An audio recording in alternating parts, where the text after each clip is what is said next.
Hi, this is Christo Spies from SCAS with the third video in our short series on mental conditioning coaching. The first two videos are available on the SCAS Facebook page and the SCAS YouTube channel.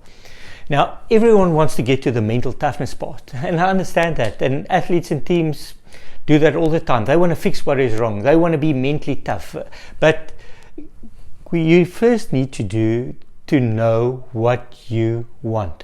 Remember, we are doing this to live fulfilled lives, and to live fulfilled lives we need to instill hope.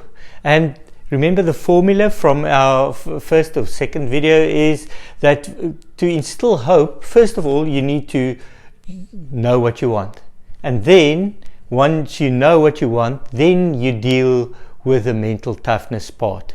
So let's unpack this a bit. If you don't know what you want, then someone else will decide for you. I see that with teams all the time. If they don't know exactly what they want for a game, then they leave it to the opposition to play, and they just react all the time. The other team will determine how you play then. So you need to know exactly what you want. You need to first of all identify your strength and know what you want from your strengths, and then you can do all the rest. So the first step is you need to know what you want, and you need to be very specific. I can illustrate it with this example. If I ask you what you would like to eat, then if you say anything or doesn't matter, then I can actually give you anything. So I can give you something disgusting, and you're going to blame me. You're going to say, why do you give this to me, etc. But you left the choice to me. You left your choice to me. So you need to decide what you want. So if you say, I want steak, then if I say yes, how cool will that be? But if I say no, I don't have steak, then you can say, okay, what's the options? And you can make an informed decision. So you need to decide. And of course you can ask other people, or you can ask your mentors or ask advice, but you need to make the decision. You need to make a specific choice and take responsibility for that. And that is important in this area. What do you want?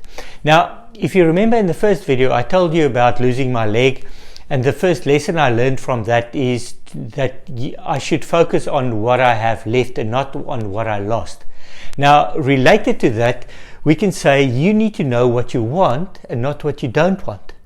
You see, it's so easy to go to what we don't want. That's our default.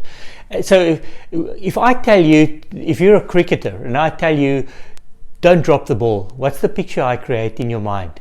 Dropping the ball. You can say to yourself, don't drop the ball while you're waiting for it. But that's the picture you create, and guess what? Give yourself a better chance of actually dropping the ball, because that's a programming, that's the picture you see. And it's not just a picture, it's the emotions that go with dropping the ball. The team's going to blame you, etc. Or you go in your mind, you recall the emotions of you dropping a ball in an important game. So it's crucial. If for rugby players, we get it when they say, don't tackle high again. So, and you actually create a picture of tackling high. Or in life to say, don't lose your temper, or don't waste time, whatever it is. So that's where we go. And the question is here, what do you want, not what you don't want. So you need to reverse that. So you need to formulate that by saying, if I don't want to drop the ball, what do I want? I want to catch the ball. If I don't want to tackle high, what do I want? I want to tackle low. If I don't want to lose my temper, what do I want? I want to stay calm. Immediately that's a different picture with different emotions, and it actually gives me a better chance of actually doing it. Doesn't guarantee it, no guarantees, but it gives you a better chance.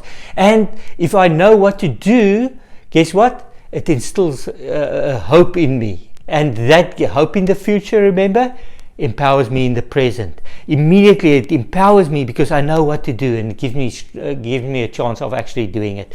So now the homework that you got in video 2 was to know what you want in certain areas of your life. So please go and revisit that. or if you haven't done it, now's a chance to do it. So go and revisit it and make sure that you are specific, and that it's your choice, not someone else's, and that you know what you want. And then the second thing is that you know what you want and not what you don't want. And rephrase it if you said what you didn't want. So rephrase it to what do you want. So go and do that, instill hope, and make it a great day. I hope to see you soon.